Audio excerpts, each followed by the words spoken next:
But it was really fun. Sadly, Leo bricked it for 5, but we'll stay positive. Do you more enjoy the pressure of having to be the 4th one, or okay, everyone's missed on the next No, turn, the 4th to one. close it? I think both were fun because I was able to close it and win as well. But it's fun. I mean, there's pressure when it's 4 or when it's 3 and you got to hit the 4th one. So I was excited to kind of feel a little bit of adrenaline in a practice that I normally don't. So I'll take that. Have you seen the art installation outside? Just driving by, I saw it. I haven't walked up there yet. Have you read what Ross wrote about you? No. Is it nice? No, Is it it's something really- about me? He wrote something about me? They Oh, interviewed man. like everyone, so it's a big long like Oh. text. It's really John Quell's mom wrote something on KT's mom. Yeah. No, so I should go. Yeah. Just goes Okay. Super Oh, good that's go. nice. Yeah. Well, he was probably sweet. Okay. Okay. He's a sweet guy, so No, he said you were terrible. yeah. I'll go look. Yeah, I just wanted to ask about the game from the other night. And I asked a couple of people this, do you feel like you played as a team a lot better offensively in the second half, or did you kind of just make shots? No, I think we played much better.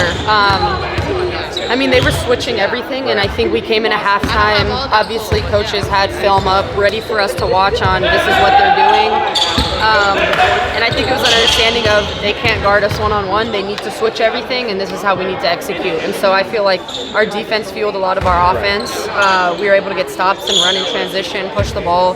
But obviously, making shots helps. Like, we had really good shots that went in, and I think that kind of just fuels everyone to take those shots and feel confident doing it. And I feel like we kind of played like Liberty style basketball there like we did at the beginning of the year, and it felt really good to be able to do that. What do you have to know or prepare for when you're coming off the screen and you're like, pretty sure that it's about to be a switch?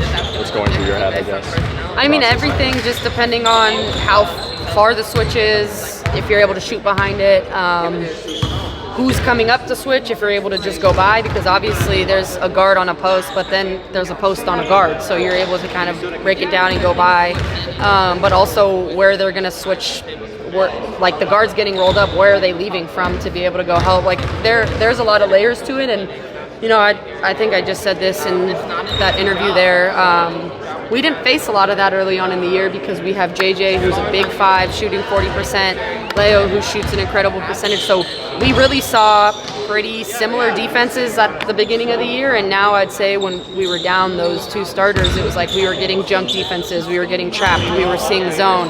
Like there's so many different elements that you see, and players have to process in real time in the game, and so I'd say that's probably led to us turning the ball over a little bit more, feeling clunky, but I think the more we're able to see it early on in the year, the better it's going to help us later on. Like this is kind of like a unique situation in the fact that both Delana Bonner and Emma Meesmith are available like on the open market, and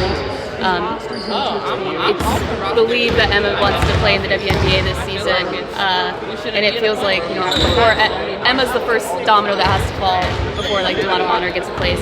I guess. Would you like to see her in a Liberty uniform?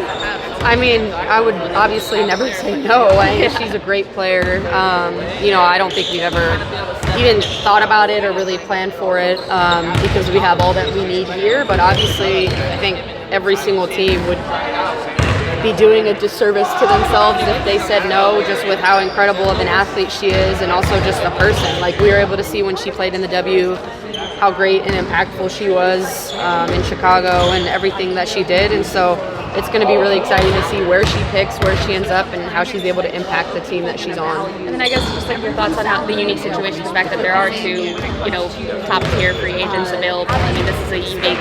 We don't see this very often. Yeah, you don't, and I think that's kind of.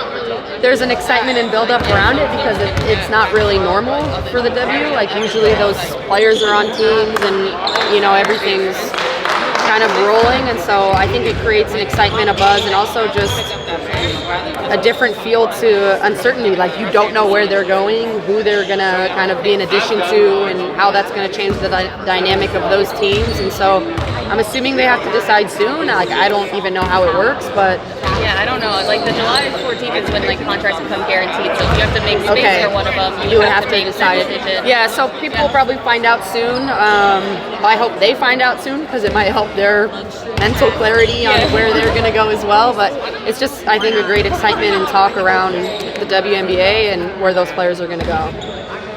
He was talking about Stewie's consistent greatness, how she just sets the tone every day, and Brianna called it like a greatness guilt, which I really like. A greatness guilt? Greatness guilt, like the idea that if I don't show up today, I'm going to feel guilty because I'm not doing my greatness justice. Do you relate to that at all, and what do you see from her in that regard? Just how impressive it is to be able to show up the same way every day? Yeah, I mean, she does it whether it's in practice, in a game.